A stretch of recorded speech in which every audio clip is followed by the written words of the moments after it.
दिख रहा है?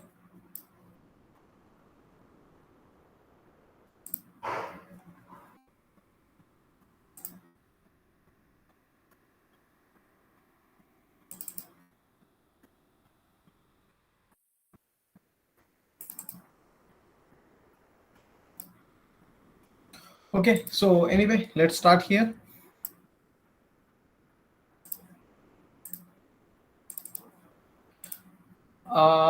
मैंने दो फाइल शेयर किया, ठीक है. One is VMware vSphere configure, install, configure and manage, and another one is VMware NSXT install, configure and manage.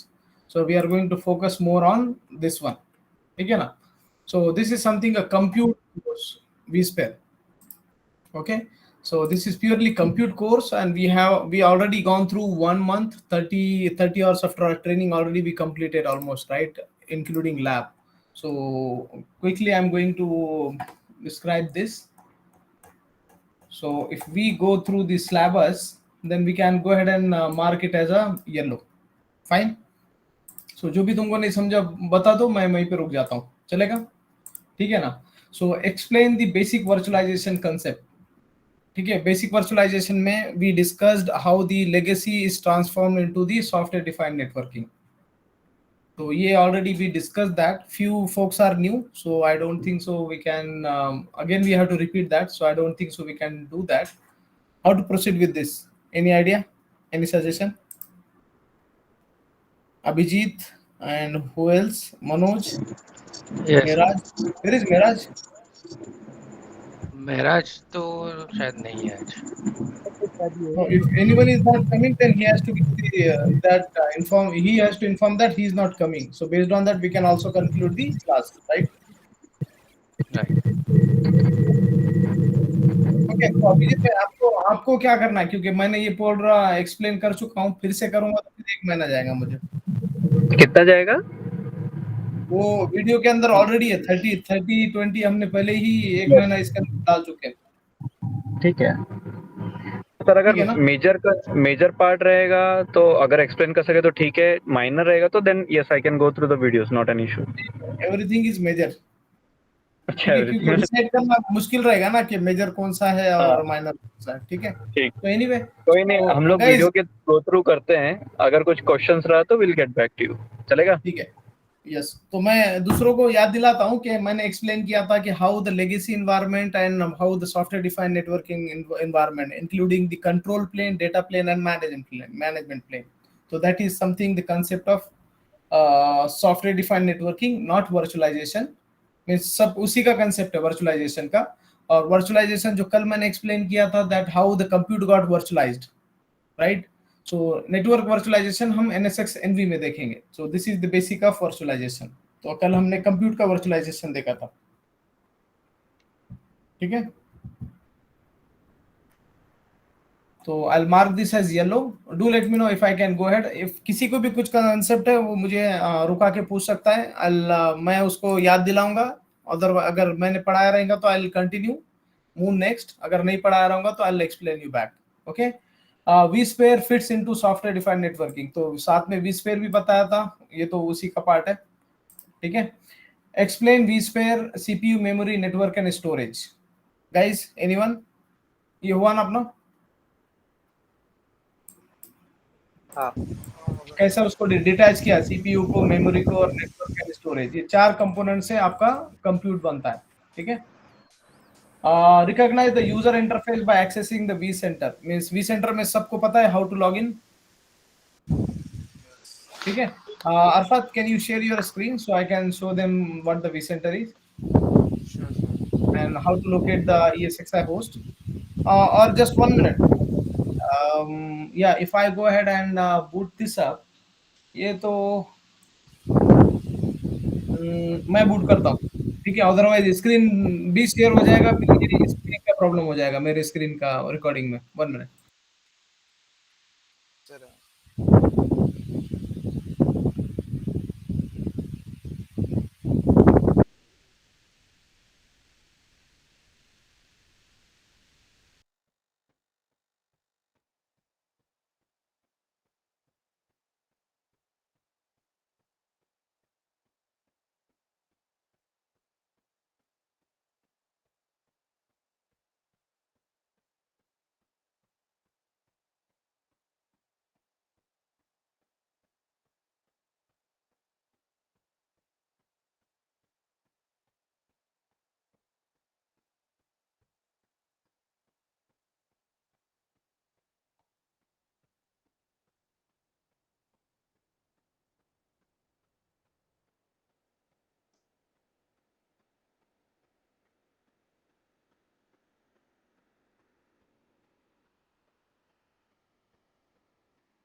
Sir mute पे है क्या तुम?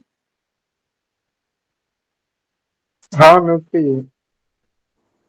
और नहीं आ रही सब। Oh sorry guys, I was on mute. So boot कर दिया मैंने लैब, ठीक है।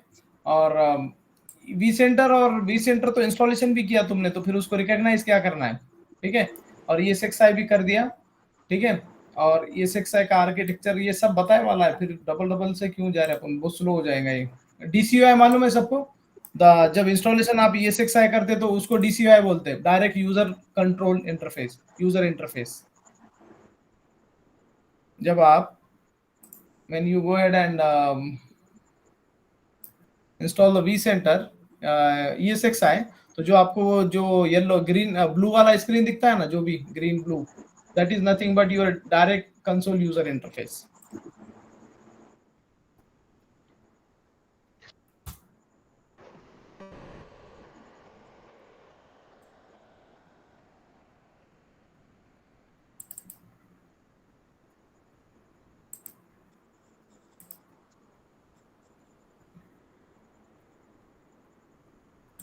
ठीक है, suppose this is your ESXi।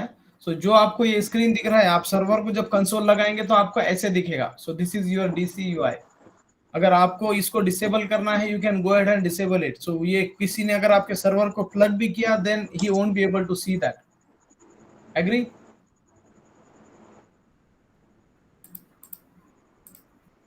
ठीक है, ये DCUI इंटरफेस है आपका। Recognize the user account, best practice, ठीक है। यूजर अकाउंट बनाना है, इंस्टॉल ESXi ऑन होस्ट, और VMware क्लाइंट से उसको कॉन्फ़िगर करना है, कॉन्फ़िगर थ्रू VMware क्लाइंट। अभी ये क्लाइंट ये भी बताता हूँ। जैसे ही आपका ESXi बूट हो गया, then what you can do is you can go ahead and access it through UI client, ठीक है। First one is DCUI and another one is this interface. So now it's showing service unavailable. Why? Because it's in booting state.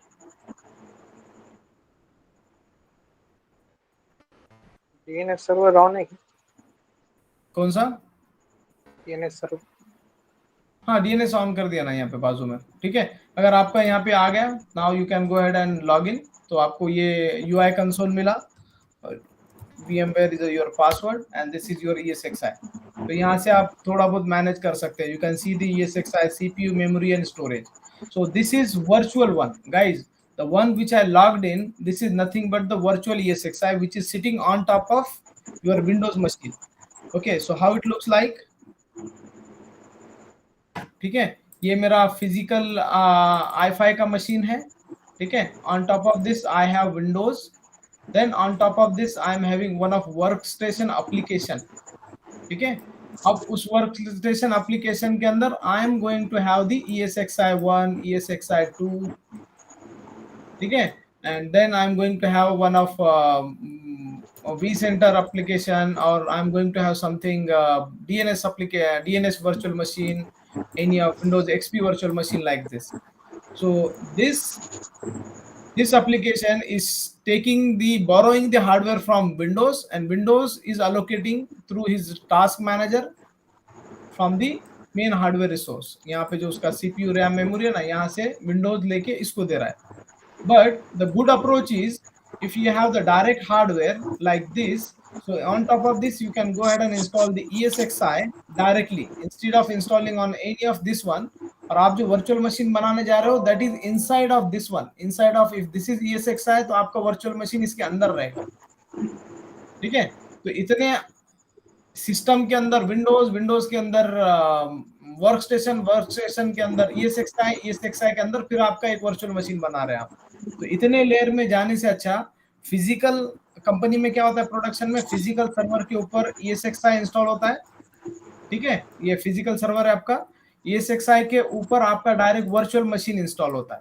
तो यहाँ पे कितने layer है, direct hardware is interacting with ESXi is interacting with your VM। तो समझ में आया? यहाँ से 1 2 3 4 5, यहाँ पे 5 स्टेज थे, और यहाँ पे कितना है, 1 2 एंड थर्ड स्टेज में आपका ये आ रहा है। समझ गए? ठीक है। So this is how it looks like.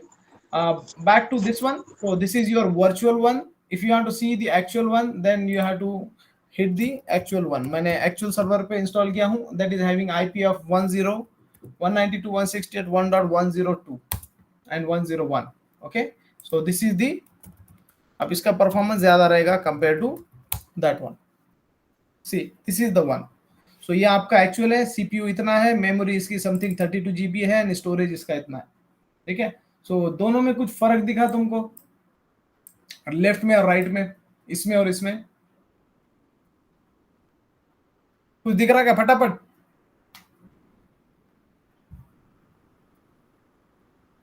कुछ दिखा क्या फर्क? नहीं ना, बिकॉज बोथ आर सॉफ्टवेयर. ठीक है. इनके पीछे का हार्डवेयर में फर्क है. कौन सा हार्डवेयर है? ये जो पेंट में दिख रहा है ना आपको, ये हार्डवेयर में फर्क है. लेफ्ट वाला जो ESXi है, that is booting by using this method. तो इसको बोलते हैं टाइप 1 और टाइप 2 व्हाटएवर. और ये होता है दूसरा टाइप. ये टाइप 2 कौन सा? राइट वाला है ना. टाइप 2 ये बेयर में मेटल है. टाइप 1 बेयर मेटल पे डायरेक्ट. हाँ, टाइप, ये टाइप 1 है और ये टाइप 2 है. ठीक है. तो आपको किस पे ये करना है? अगर आपका लैब है तो obviously go for type 2. If you are capable to build your own lab then go for type 1. तो दोनों में परफॉर्मेंस का डिफरेंस रहेगा. ठीक है. I am coming back to this one. अभी समझ में आया सबको टाइप 1 टाइप 2 क्या है? दोनों में ESXi में कुछ प्रॉब्लम नहीं रहेगा, इसके परफॉर्मेंस में इशू रहेगा लेकिन. ठीक है ना.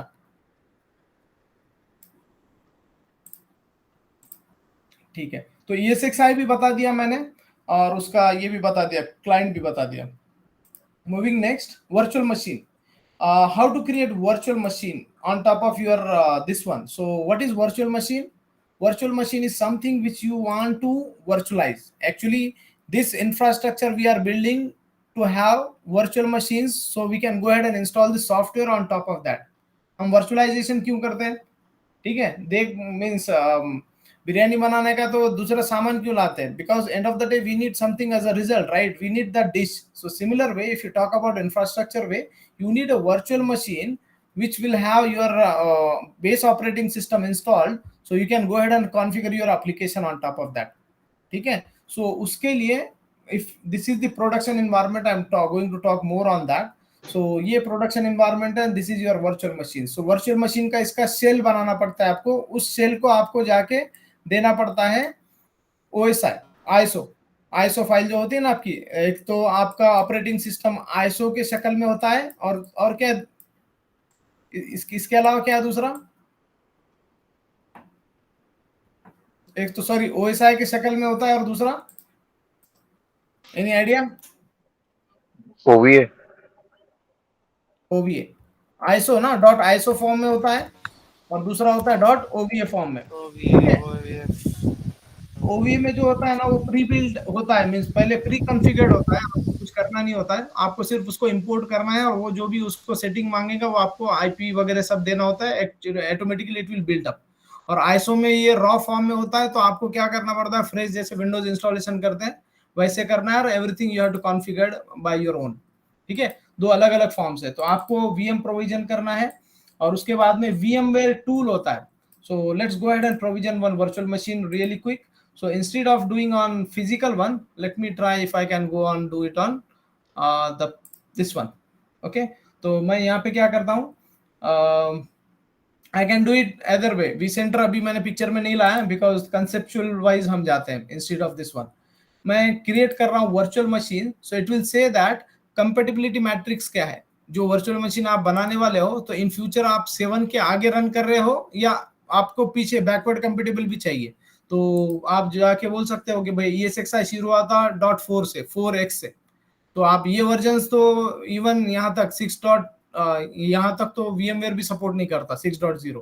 अभी VMware सपोर्ट करता है 6.5, 7 और 8. ठीक है. तो आप कुछ भी दे सकते हो कि भाई हाँ 7 ऑनवर्ड्स के कंपेटेबिलिटी से बनाओ. नाम बोलो तो हम बोलेंगे कि हमको वेब VM बनाना है. तो now you have to give this is shell. This is not your operating system. This is not your this one. This is shell. Shell means इसमें आपको ये गेस करेगा कि भाई आपको क्या हार्डवेयर चाहिए. सो आपको उसका ऑपरेटिंग सिस्टम देना पड़ेगा. इफ इट्स लिनक्स तो आपको लिनक्स का वर्जन बताना पड़ेगा. If it's Mac OS then आपको मैक का बताना पड़ेगा. Generally will go for Windows. ठीक है. तो हम जाते हैं लिनक्स के लिए. विंडोज को जाएंगे तो automatic if you select Windows 10 तो ऑटोमेटिकली उसको पता है कि बेस्ड ऑन विंडोज 10 क्या उसको सीपीयू चाहिए, कितना रैम चाहिए। If you select any of server operating system तो फिर उसको पता है कि कितना उसको सीपीयू और मेमोरी चाहिए। Then we'll click next. Now you have to select the hard disk. So there are multiple ways of hard disk storage, but here we are going to talk about two things. One is local hard disk installed on top of your attached to your physical hardware, and another one is remote hard disk in any manner, any method. ठीक है, एक तो आपका local hard disk है जो कि आपको आपके सर्वर के अंदर ही है खुद। जनरली लोग एसएसडी वगैरह हमारे होता है ना, जनरली हमारे सर्वर के अंदर ही हार्ड डिस्क होता है, राइट, लैपटॉप के अंदर ही हार्ड डिस्क होता है। एक तो आपको ये हार्ड डिस्क में उस वीएम को इंस्टॉल करना है, या आपके पास एक्सटर्नल से कोई स्टोरेज है। अगर एक्सटर्नल से स्टोरेज है तो उसको आपको कनेक्टिविटी चाहिए। ठीक है, वो कनेक्टिविटी के भी अलग अलग मेथड आते हैं। It's not always over IP address, आपका एक आईपी रहेगा और उसका एक आईपी रहेगा, ऐसे नहीं है। स्टोरेज टेक्नोलॉजी इज डिफरेंट, उसके स्विचेस भी डिफरेंट आते हैं, उसका कनेक्टिविटी का तरीका भी अलग है। ठीक है, so we are not going to that. हमको सिर्फ इतना पता है कि ये सोर्स है और ये डेस्टिनेशन है। तो यहाँ पे we have two storage, one is remote storage. What is remote storage here?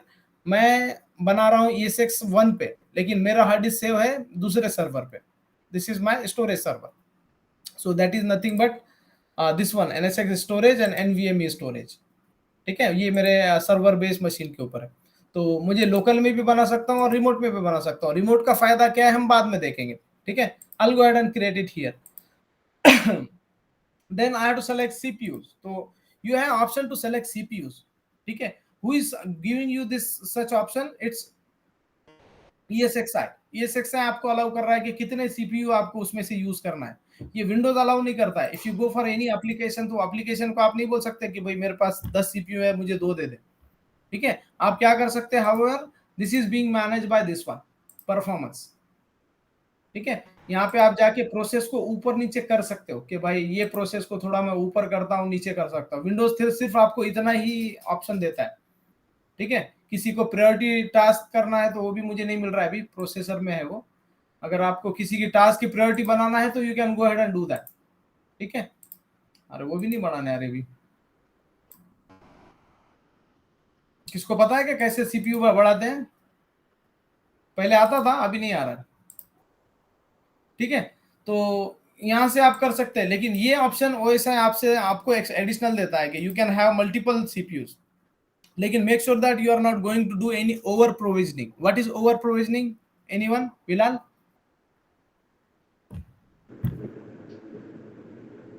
हाँ बिलाल, ओवर प्रोविजनिंग क्या है? मतलब ओवर प्रोविजनिंग मतलब सर जितना हमको चाहिए ना हम उतना ही सेलेक्ट करेंगे। और प्रोविजन लेंगे वो ज्यादा, जब रिक्वायरमेंट हमको उतना नहीं भी रहेगा ना तो ज्यादा नहीं रखेंगे हम उसके लिए। ओके,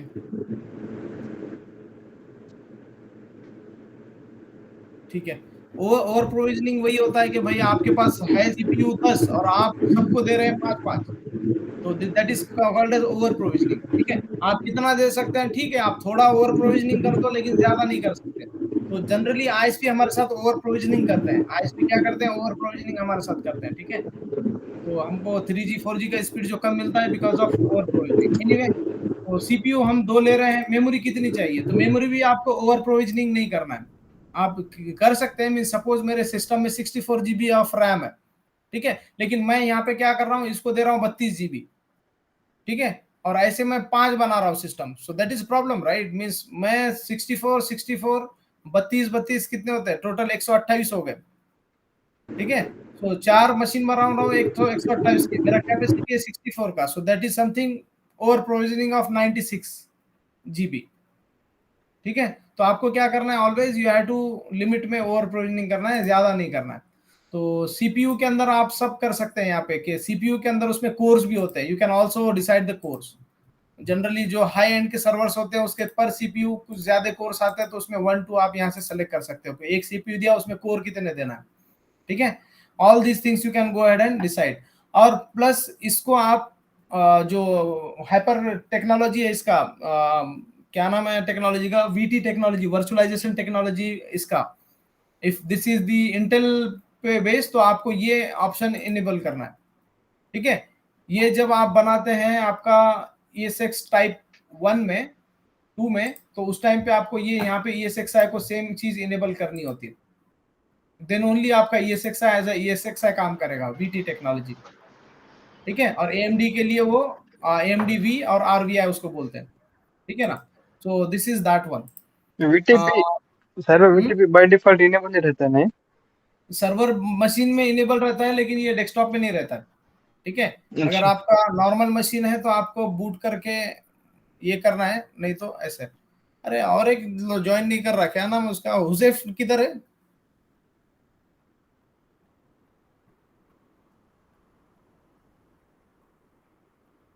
ठीक है। तो this is how it works. तो आप शेयर्स भी दे सकते हैं, लेकिन ये बहुत डीप में चला जाएगा, आप शेयर्स वगैरह के हम बात करेंगे नहीं क्या, कि किसको कितना सीपीयू देना है। क्यों ऐसा करते हैं पता है क्या, कि सपोज किसी ने ओवर प्रोविजनिंग नहीं करना चाहिए। सपोज आपके 10 सर्वर है, 10 में से काम के सर्वर 2 है और बाकी के FTP सर्वर DHCP सर्वर है। अब सर्वर तो सर्वर ही है, तो लेकिन आप उसमें से प्रायोरिटी भी दे सकते हैं कि भाई मैं web servers are high business critical है, मैं उसको ज्यादा शेयर्स दूंगा और बाकी के जो FTP वगैरह है उनको कम शेयर्स दूंगा।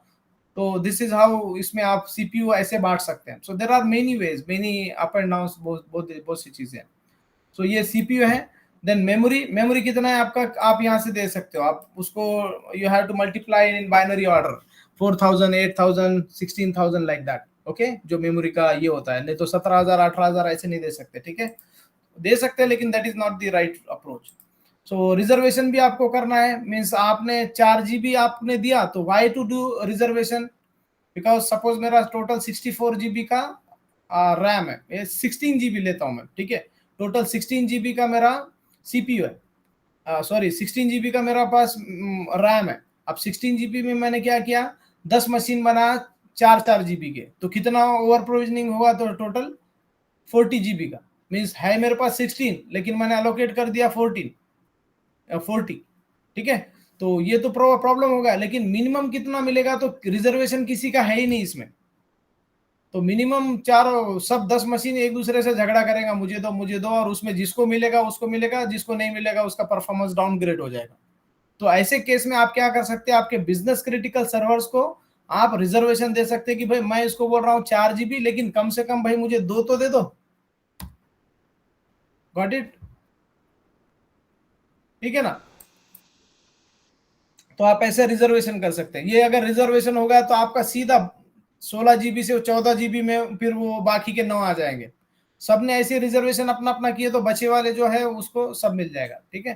तो this things you can go ahead and share, सब में एक ही होता है कंसेप्ट।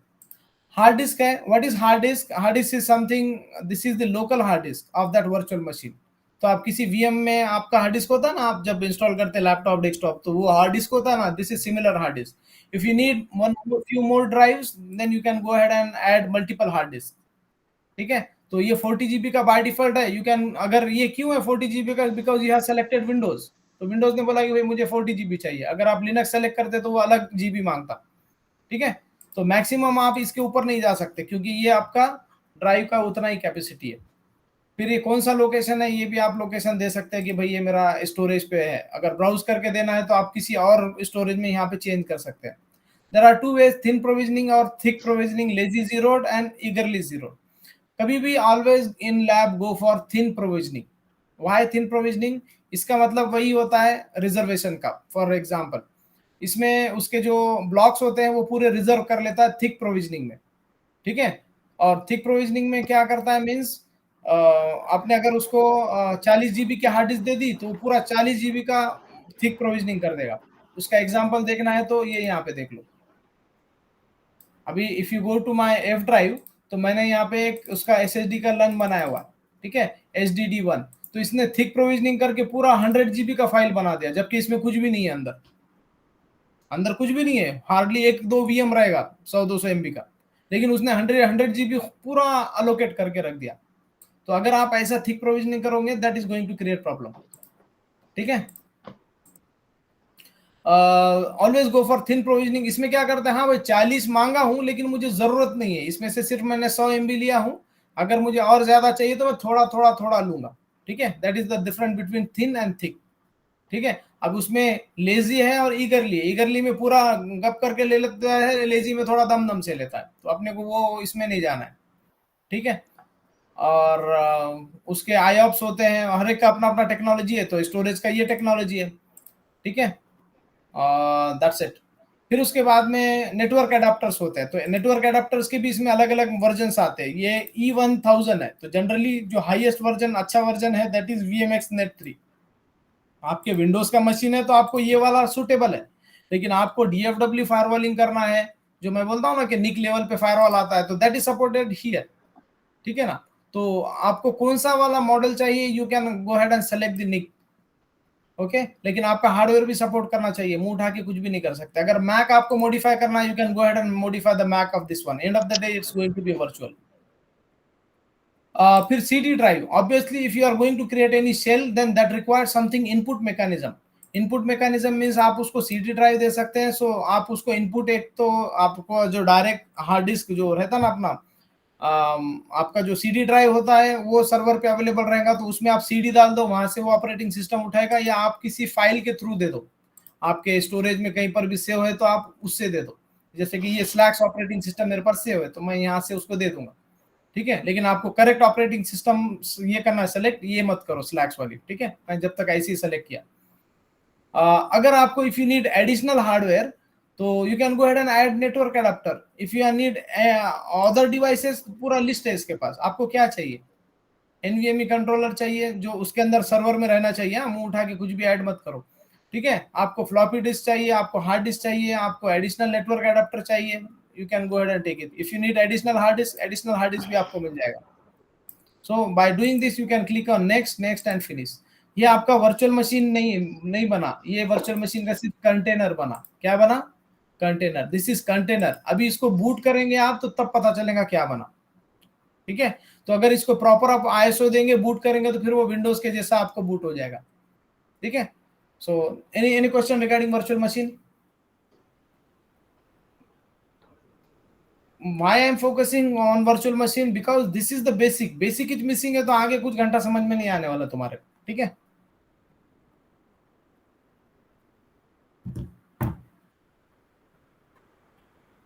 ओके, किसी को लगता रहेगा यार रिपीट हो रहा है, मगर दिस इज द वे, ठीक है। अब उसके बाद में है वर्चुअल मशीन आपने इंस्टॉल कर दी, तो नेक्स्ट इज VM2। एक वर्चुअल मशीन इंस्टॉल करके बताऊं फटाफट। एक मैं क्रिएट करता हूं वर्चुअल मशीन फास्ट में, मैं देता हूं Web2, ठीक है। और instead of this one Linux देते हैं, और लिनक्स में हमारे पास जो स्लैक्स ऑपरेटिंग सिस्टम है विच वी जनरली यूज, उसको डेबियन ये लगता है। उसको नेक्स्ट करते हैं, ये स्टोरेज पे बनाते हैं, नेक्स्ट करते हैं इसको। ये देखो यहाँ पे 1 CPU लिया, क्योंकि उसने बोला यार आप छोटा बनाने जा रहे हो, यहाँ 2 GB लिया, ठीक है। ये सब यहाँ पे इसने ले लिया। यहाँ से always make sure that you are clicking on thin provisioning, ठीक है। और कभी भी मेमोरी रिजर्वेशन में से नन रखना है, ठीक है।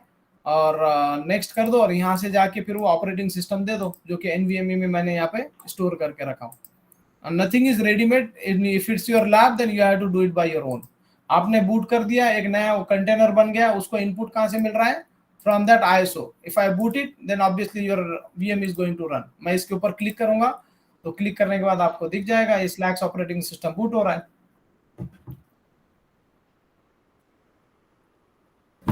Any question?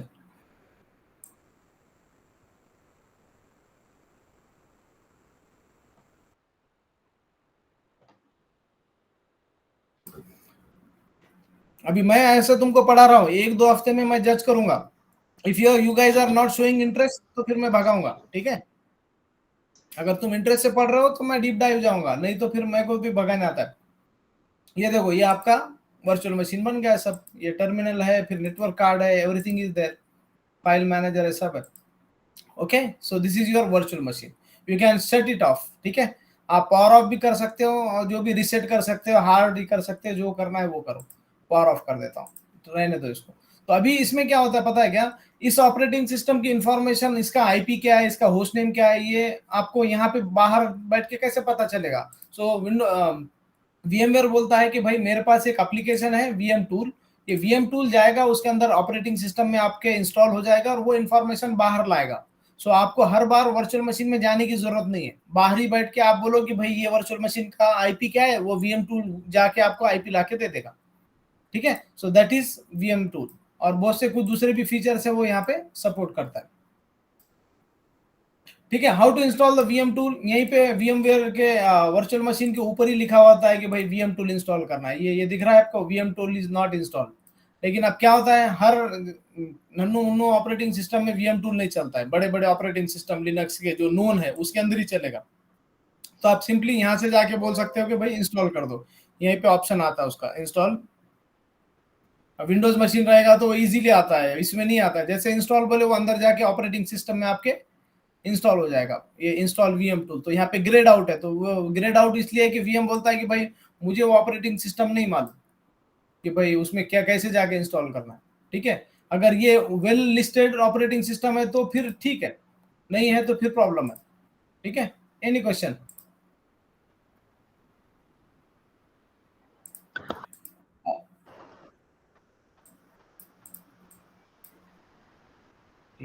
अभी identify the files that make the VM, ठीक है ना। अब ये वर्चुअल मशीन बनी आपकी, लेकिन इसके फाइल्स कैसे दिखते हैं आपको, तो अगर आप देखेंगे ना, यहीं पे बताता हूं मैं तुमको, आपके जो फाइल्स होते हैं जनरली आपका, if you are using your this one, तो आपके स्टोरेज में जाना है, आपको स्टोरेज में जाके आप ब्राउज कर सकते हो कि भाई मेरा वर्चुअल मशीन मैंने बनाया दिखता कैसा है, तो NSX में जाके डेटा ब्राउज में जाना है, ये आपका ब्राउज कर रहे हैं, व्हाट यू आर डूइंग, आपका जो स्टोरेज है आप उसको ब्राउज कर रहे हो, तो आपके स्टोरेज में मल्टीपल फाइल्स है, वेब 1 है, वेब 2 है, और दूसरे भी VMware है, तो यहाँ पे आप जाके चेक कर सकते हो ये फाइल्स है आपके। तो ये जो है VMD के, this is nothing but your hard disk, so don't play with this one. फिर ये आपका NVRAM का इंफॉर्मेशन सेव करता है, तो ये आपका मेन वर्चुअल मशीन है जो आपको इधर उधर रजिस्ट्रेशन के लिए काम आता है। अगर आप इसको खोल के देखेंगे तो इसके अंदर आपका हार्डवेयर इंफॉर्मेशन लिखा हुआ रहेगा, ठीक है। सो इसमें अलग अलग इंफॉर्मेशन, जब मशीन चालू होती है तो ये लॉक मारती है खुद को, तो कोई इसमें जाके मॉडिफाई ना करे, ठीक है। और कुछ भी मशीन के अंदर प्रॉब्लम होता है तो ये आप लॉक ओपन करके देख सकते हो कि भाई क्या प्रॉब्लम्स क्या है। तो this is how your operating machine looks like in background. जैसे कि विंडोज का मशीन हमारा ऐसे दिखता है, कैसे दिखता है, if you go to C drive then you can see like program file and all those things, right. Same way में आपका वर्चुअल मशीन ऐसे दिखता है, ठीक है। Recognize virtual device supported by VM, ठीक है। तो ये वही है, हार्ड डिस्क वगैरह, कार्ड वगैरह। बेनिफिट्स ऑफ कंटेनर वगैरह मुझे भी नहीं पता है, लेकिन will mark this as a complete. Container वगैरह बहुत से टेक्नोलॉजी है, वो इसीलिए मैं बोला 20% लेस, मुझे थोड़ी कंटेनर आता है, ठीक है। अभी should I go and define what is vCenter architecture, वो तो कल भी बताया था vCenter आर्किटेक्चर, ठीक है। तो vCenter क्या होता है, कंपनीज के अंदर if you have similarly if you have multiple hardwares, आपके पास 2 ESX सर्वर, 3 ESX सर्वर, 4 5 ऐसे बहुत है, ठीक है। So are you going to manage one by one?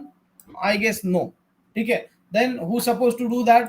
So that the reason we need someone in management plane. तो management plane में ये आ जाता है, ये यहाँ से बैठ के सबका इन्वेंट्री ले लेगा, सबको बोलेगा मेरे पास आ जाओ, तो सबको लिस्ट करेगा 1 2 3 4, सब इसके पास आएंगे, सब लिस्ट हो जाएंगे, और वो बोलेंगे कि हाँ इसके पास कितने वर्चुअल मशीन है, ये बोलेगा मेरे पास 2 है, ये बोलेगा 3 है, ये बोलेगा 4 है, ये बोलेगा 1 है, ये बोलेगा 2 है। तो वो बोलेगा ठीक है, जिसके पास 4 है एक काम करो, 4 तू एक काम कर, 1 माइनस कर दे, ठीक है, और इसके अंदर जाके 1 प्लस कर दे, ये ऐसे लोड बैलेंसिंग करेगा। फिर इसको बोलेगा तेरे पास 3 है, तू 1 माइनस कर दे और ये इसको 1 दे दे, ठीक है। ये इसके पास 2 है, तो फिर ये 4 वाले को बोलेगा तू 1 यहाँ से और 1 माइनस कर, तू इसको 1 दे दे। This is how it will equally share the load. तो ये कौन करेगा, ये बैठ के, ये vCenter यहाँ से बैठ के इंस्ट्रक्शन देगा।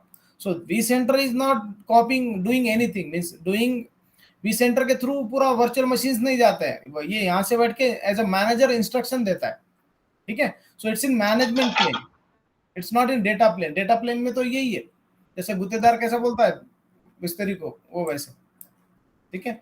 सो that is the architecture of vCenter, ठीक है। ESX और vCenter दोनों एक दूसरे से कम्युनिकेट होते हैं, सो that is IP based communication, ठीक है। उसको कुछ रिक्वायर्ड पोर्ट्स होते हैं, तो वो पोर्ट्स आपको ओपन करना है। Every application need some list of ports, तो आपको क्या करना है कि भाई वहां पे जाके आपको कंपनी के वेबसाइट पे चेक करना है कि कौन से पोर्ट ओपन चाहिए बिटवीन vCenter एंड ESX, ठीक है। हाउ टू डिप्लॉय इट, कल अपन ने डिप्लॉय किए, ठीक है। So these things, how to add it in data center. So these things I'm going to take this practically when जब हमारा लैब ऊपर ऊपर बिल्ड होगा, ठीक है. So ये चीजें ऑटोमेटिकली बाद में कवर हो जाएंगी. बैकअप vCenter एप्लीकेशन आप क्या कर सकते हो, देखो किसी भी सॉफ्टवेयर में बैकअप का एक प्रोविजन होता है. मीन्स आप vCenter में जाओ, बैकअप उसको FTP पे कर दो और वो फ्रीक्वेंटली आप उसमें टाइम डाल दोगे इतने इसमें बैकअप होना चाहिए. जैसे आपका व्हाट्सएप भी है, even your WhatsApp is having backup mechanism, you have to select the date and time.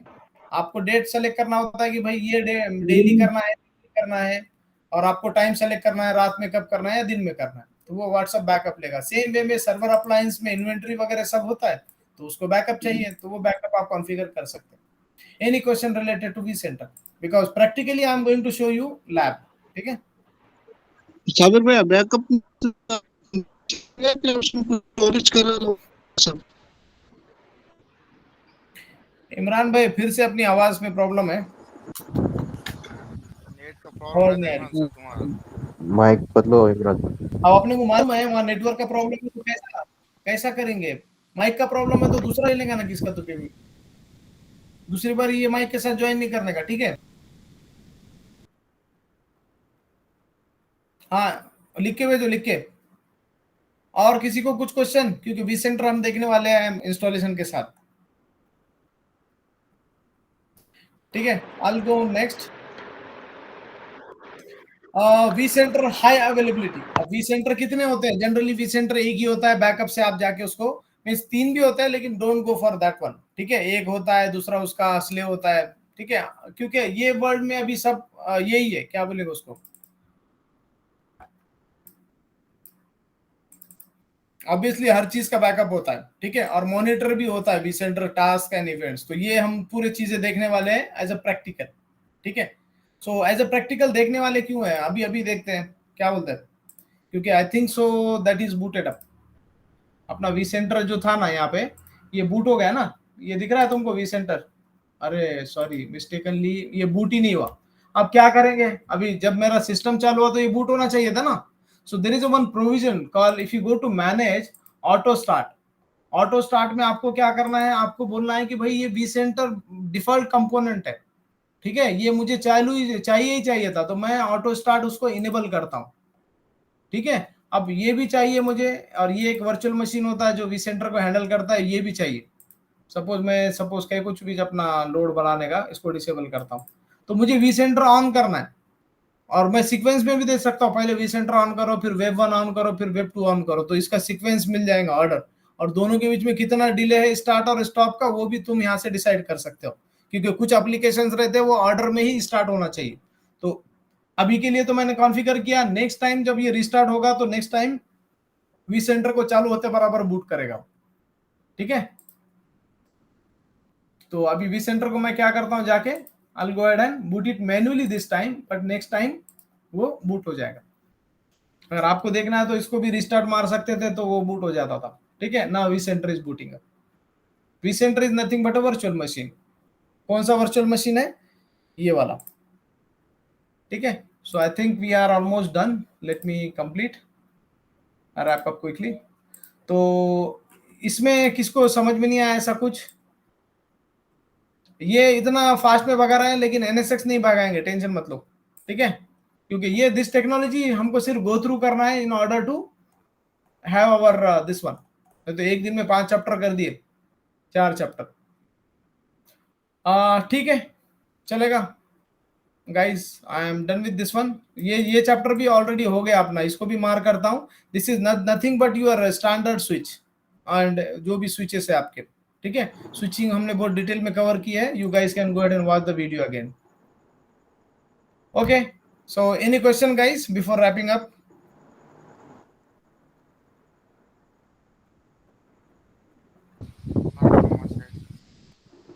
ठीक है I am stopping the recording.